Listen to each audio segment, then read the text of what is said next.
ক্রিকেটারদের ব্যস্ততা দিনে দিনে বেড়েই চলেছে। বাংলাদেশি খেলোয়াড়দের জন্য নিঃশ্বাস ফেলার যেন নেই কোনো সামান্যতম সুযোগ। এবার আসতে যাচ্ছে আফগানিস্তান প্রিমিয়ার লিগ, যেখানে অংশ নেবে বাংলাদেশি খেলোয়াড়রাও। টুর্নামেন্ট শুরু হবে বিপিএল এর আগেই, তাই খেলোয়াড় পেতেও হবে না তেমন কোনো অসুবিধা।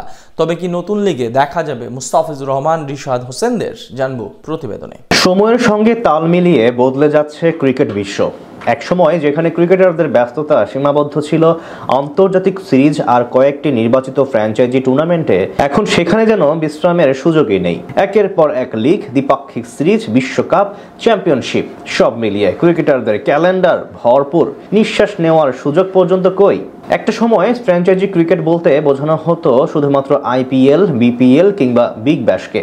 এখন কিন্তু বিশ্বের প্রায় প্রতিটি দেশই চালু করেছে নিজস্ব টি-20 লিগ। শুধু টেস্ট খেলুড়ে দেশ নয়, ক্রিকেটে অপেক্ষাকৃত নতুন দেশগুলোর মাঝেও শুরু হয়েছে লিগ আয়োজনের হিড়িক। আমেরিকা, নেপাল, সংযুক্ত আরব আমিরাত কিংবা কানাডা সবাই চাইছে নিজেদেরকে ক্রিকেট আলোচনায় নিয়ে আসতে, কারণ তারা জানে ক্রিকেট মানেই শুধু খেলা নয়, এটা একটা বিশাল বাজারও। সবচেয়ে চমকপ্রদ উদাহরণ সৌদি আরব।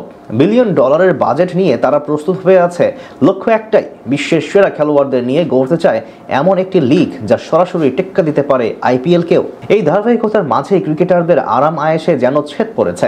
12 মাস জুড়েই ব্যস্ততা, এক লিগ শেষ তো আরেকটি লিগ শুরু। আবার সেই সঙ্গে চলে জাতীয় দলের দায়িত্ব। তবে একদিক থেকে বিষয়টা আশীর্বাদও বটে।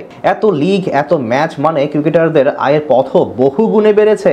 টপ লেভেলের তারকাদের তো কথাই নেই, মাঝারি মানের অনেক ক্রিকেটারেরও এখন পকেট ফুলে ফেপে উঠেছে নানা লিগে খেলার সুবাদে। এদিকে ক্রিকেটারদের ব্যস্ততা আরো বাড়িয়ে দিতে যেন এবার মঞ্চে এলো আফগানিস্তান প্রিমিয়ার লিগ বা এপিএল।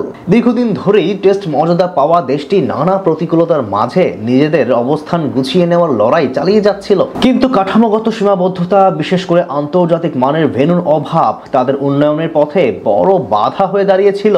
তাদের নিজস্ব স্টেডিয়াম থাকলেও নিরাপত্তা ও অবকাঠামোর কারণে বাইরের দলগুলো সেখানে খেলতে আগ্রহী ছিল না। ফলে অনেকটা বাধ্য হয়েই নিজেদের হোম সিরিজ আয়োজন করতে হতো কোহলিদের দেশ বা সংযুক্ত আরব আমিরাতের মাটিতে।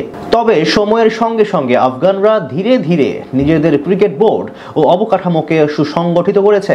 এখন তারা শুধুমাত্র আন্তর্জাতিক অঙ্গনেই নয়, ঘরোয়া ক্রিকেটেও শক্ত অবস্থান গড়তে চায়। আর তারই প্রমাণ আফগানিস্তান প্রিমিয়ার লিগের ঘোষণা। হুট করে নয়, বরং একেবারে সুযোগ বুঝেই চায় আয়োজন করতে। অক্টোবর ও নভেম্বরের সময়টা ফাঁকা থাকে ফ্র্যাঞ্চাইজি টুর্নামেন্টের জন্য। এরপরে 3 মাসে চলে BPL, PSL, Big Bash, IL T20, SA T20 সহ অন্যান্য লিগ। তাই ওই সময়ে ঝুঁকি এড়িয়ে খেলোয়াড় পাওয়ার জন্য অক্টোবর নভেম্বর বেছে নিয়েছে দেশটি। দীর্ঘদিন ধরেই টেস্ট মর্যাদা পাওয়া দেশটি নানা প্রতিকূলতার মাঝে নিজেদের অবস্থান গুছিয়ে নেওয়ার লড়াই চালিয়ে যাচ্ছিল।